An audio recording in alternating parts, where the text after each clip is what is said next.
Guys, welcome back. Um, this has again been a little bit of a journey within the last 2 months. We haven't been recording much, um, and I felt the need to basically keep creating content out there, especially with the recent events, and we're all going through our personal struggles of life. So, um, without further ado, again, my name is Adnan Naseem Khan, and we are running this podcast as a part of our main series called Diaries. And in Diaries, we're discussing more about different people from different countries traveling through and their own evolution. Now, in this specific series, we're talking about we name it Father Talk, and this is the third episode. First two episodes, we talked more about birthing experience, how we basically got to know when our children are going to be born. But during this whole time of this experience, most of us definitely have been through some introspection. And introspection actually about not just our personal fears, our fears growing up, and our fears to our parents, specifically our fathers, because the cultures we're coming through, especially myself, a lot has to go through culture, and gender are more defined, and things kind of passed down, and those attributes are almost ritualistic during earlier years of my life as I go back. The fears of our fathers and carrying that chain and identifying and giving into that realization of that, I think, is the biggest step. And most of us just go through the circles of life and without realizing that we are a man of our history, and through our generations we are refining, evolving, or de-evolving into a certain pattern which we need to identify. And I'm thankful to all the fathers been into this show, and there's a lot of fathers who are going to be on this show. But I think this is more of an intimate session. When I was born and like one of my oldest sister died after a year. So my dad and mom had an innate fear possibly of losing a child, because she was 1 year old and they lost her. But by the time I was born, I was more. Their reality had changed a bit. But we just kept moving because of the situation of the lands and my dad's jobs. We kept moving earlier parts of our lives until we finally landed in Pakistan, and kind of like had that epiphany as a family that this is where we want to be, and this is where we can make the world.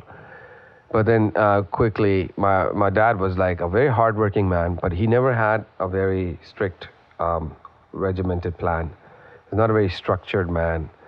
He just had kids out of emotions and out of love, but he just never had a proper plan.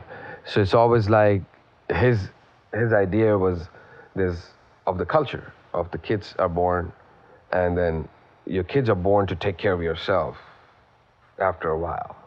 After you hit retirement, kids take over. That's a hard written reality. And that is the reason, and that's what he instilled in us throughout our childhood.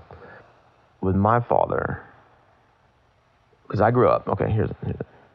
Grew up in West Dallas from like childhood up until about third grade. We lived in, it was like the typical Mexican household, like Latino households, where we were all in our grandma, grandpa's, had my cousins around.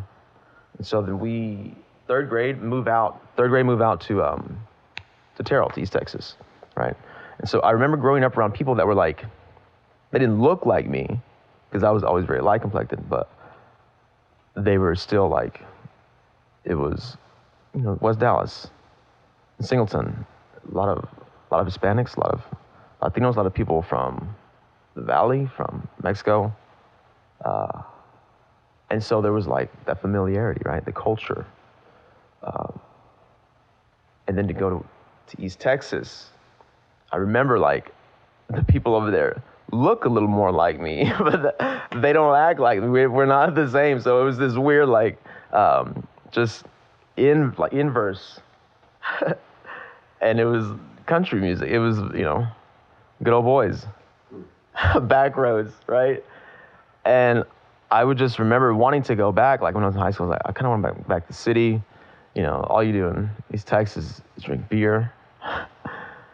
But also it was quiet, and like Dad moved us out there.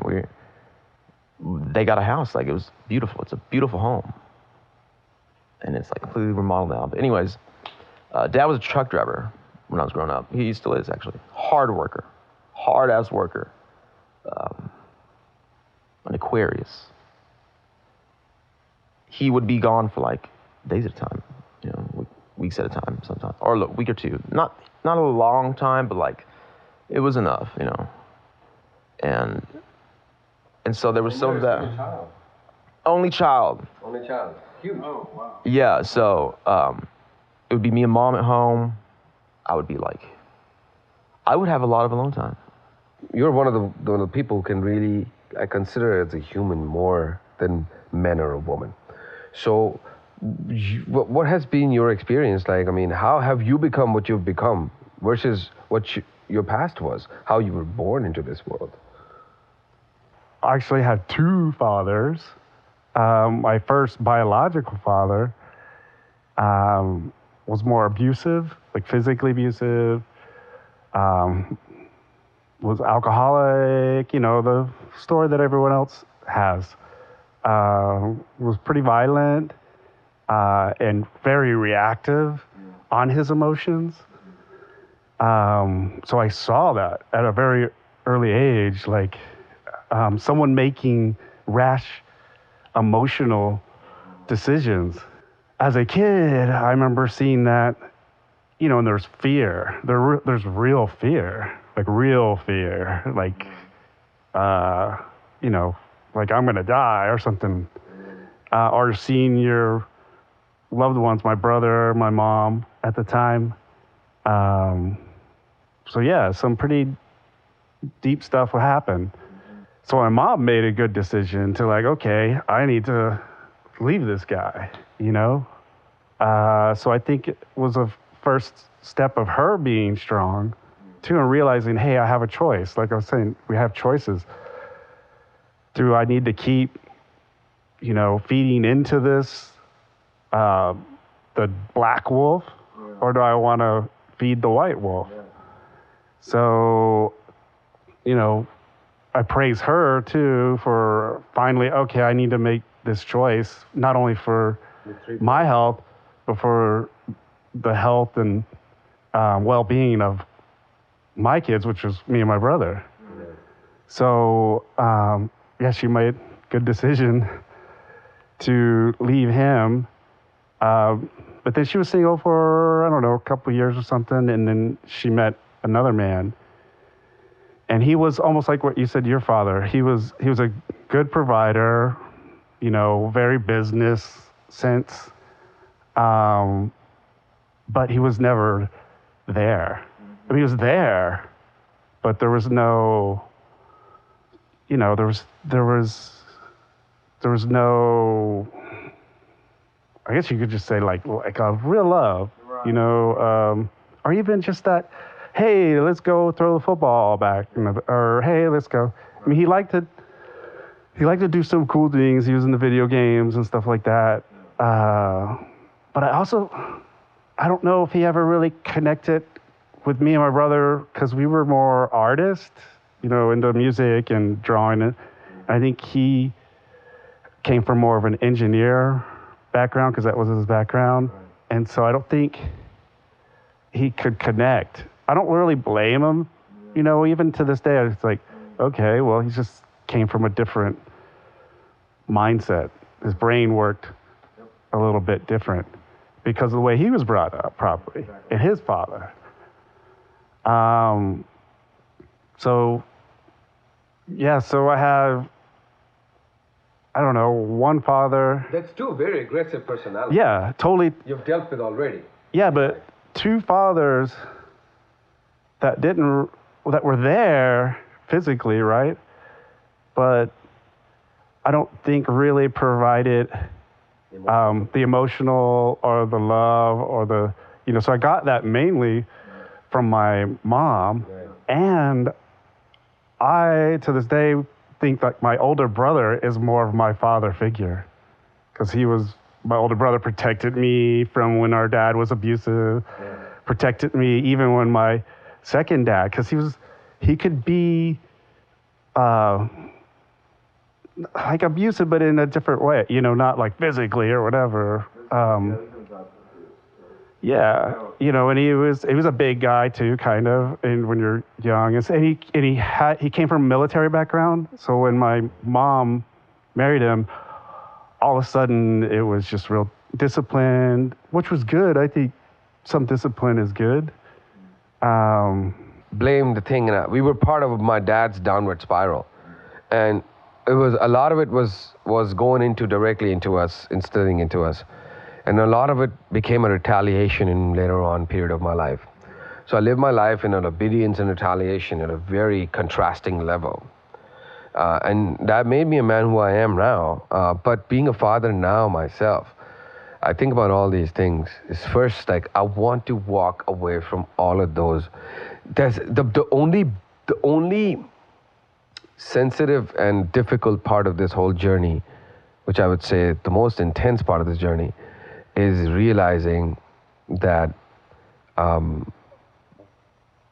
the passive intimidation, like my dad almost expected certain things, and then observations of his reactions, of his actions, kind of mimicking those things, knowing that they're directly part of our fears as a generation, is the hardest part to identify and just interact and deal with, because this is subconsciously, unconsciously crawling into your mind. And what we're not understanding, and it's my direct responsibility as a parent, I think, is to save my child from those fearful elements. I cannot inject the same fear into my child, no matter what. No matter and the part of the fear factor, I wouldn't say fear factor, I would say that's the filtration of what not to filter out of those good things I learned, is just that finding that distinction is hard, because then out of retaliation I want to go completely against it.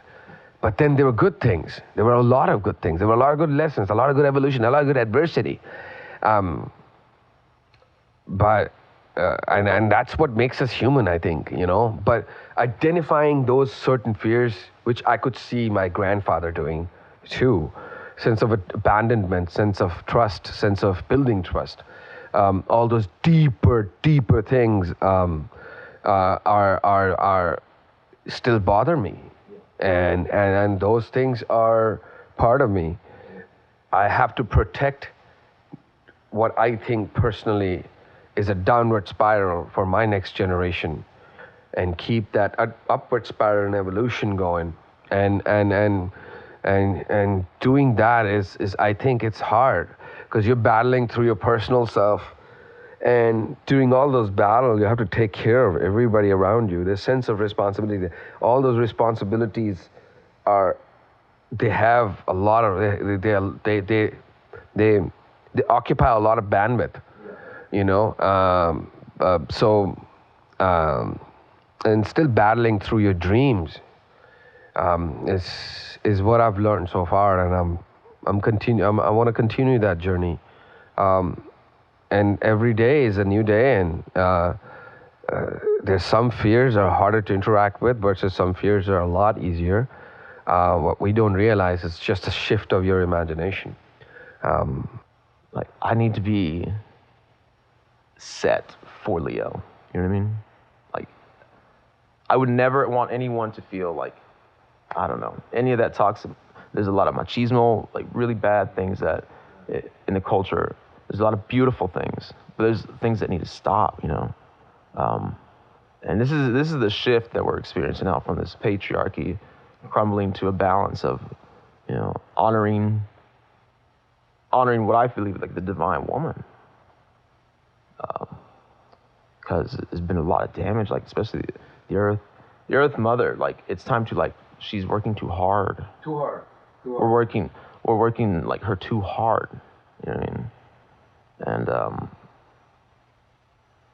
people are becoming aware of the lies, of the facade, of the propaganda, you know, like we were talking about earlier. It's like there's a lot of people are, you know, you could say are a little more pessimistic than usual. You could say that, I don't know. But you could say that people are just like, you know, they've either had enough or they're like, we're getting used to hearing about church shootings. What does it mean to be a man, or like as a father?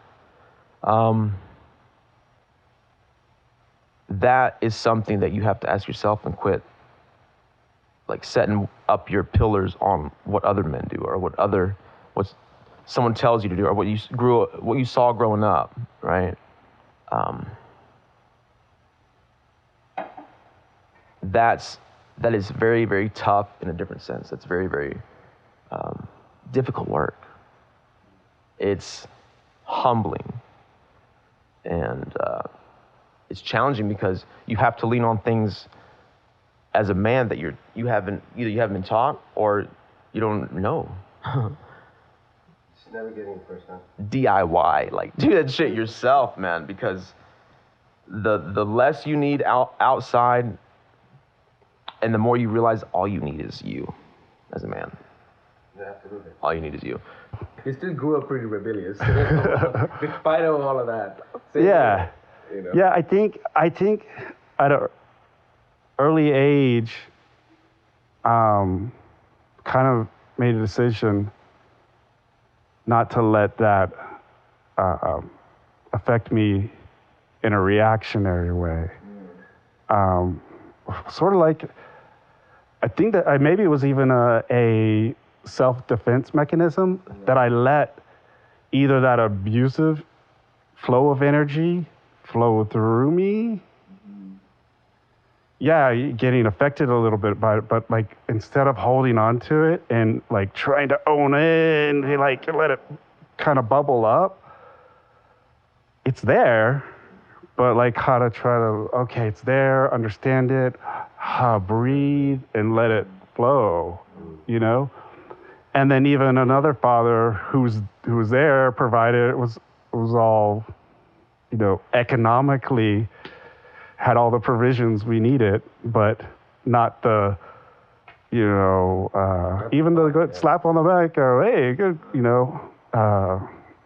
So even with that, I kind of let it just flow through me. And I always kind of just did what I did. You know, I didn't do it because I didn't do it to get recognition. I just kind of got into music and got into art really for...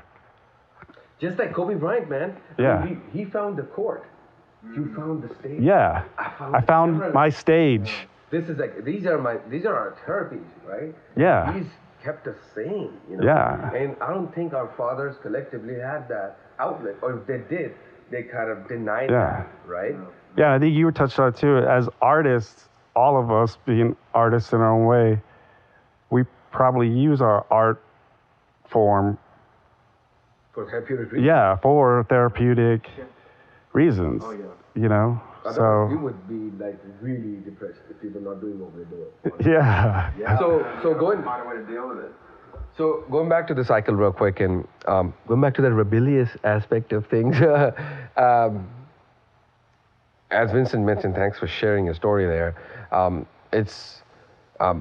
come from a very strict background. Like, I mean, and again, these are the times that I'm really thankful to my dad at the same time. I mean, I've had problems. I mean, we all talk about those cycles and fears. But beyond all of that, what I really learned from my father is basically to be honest. That's the biggest lesson I learned from my father. And how to navigate through life through honesty, all right? And be good to people. These were very basic lessons. But on top of that, not subscribing to the denomination. Yeah. that's the biggest lesson because he filtered that right through. Like easily fell I was just, I'm talking about paternal and maternal side are totally religious people, right? Like even my sister's married to into a very religious family, so her family is very religious. So this is I got tattoos, man. I mean, this when I got this when I was 30 years old, and I remember battling through the idea, but the artist and filmmaker in me was like, I somehow, throughout my migrations, personal migrations, especially in the United States, I learned to be an artist. I learned to interact with the thing I love the most in my life is making art, creating art. And becoming a human was this journey. And I think my child deserves to understand the world beyond this perspective. During this whole journey, I identified the fears of how my father limited. He had a very liberating perspective. At the same time, he had a very limited perspective. Perfect. I don't know how long we went with this, but we're opening the portal. So with this, man. I mean, I'm extremely thankful for these gentlemen, man, right here. And Chai. I wish I could point the camera to this little girl. She came. You know how much I learned from this little girl. The energy she gives, the dedication and loyalty, without any egocentric expectation. Have a dog. That love. When you can understand the love in a dog's eyes, then you can begin to scratch the surface of something very beautiful we call love. And love is an experience, it's a discipline, it's an ever evolving mutual feeling with the entity you're involved in or entity you're involved within. So with that being said, I mean, find us on Spotify, find us on Apple. You can find us like on all platforms. And I'm going to mention these platforms as the light went out just now, telling us to go off. And check us out, Hybrid Diaries. This is going to be the third episode. Type Hybrid Diaries on Spotify or Apple Podcast or Stitcher or tune in Alexa. Ask Alexa to find Hybrid Diaries, and that's going to be our podcast there, waiting for you to be listened. We have an Instagram page. We just started it. At Father Talk Podcast is our Instagram handle. So please subscribe, connect with us. I'm again thankful to my fellow human beings over here, sharing information, and we should be doing that a lot in the future. And thanks for tuning in. Thanks for listening to us. And thank you for your time and love. Please hit subscribe and follow on Spotify so you don't miss any episodes we're releasing. It's going to be heavy frequency now, so we're going to be making shorter versions of the talk. Thank you so much for listening, and thank you. Good night. Long live Kobe Bryant. Thank you. Kobe Bryant, rest in peace. Gianna Bryant, rest in peace, and their families. Number 24, Mamba life. Black Mamba, man. Black Mamba. Mamba for life. Mamba mentality. Mamba for life, man. I mean, yeah. We never stop. Thank you so much.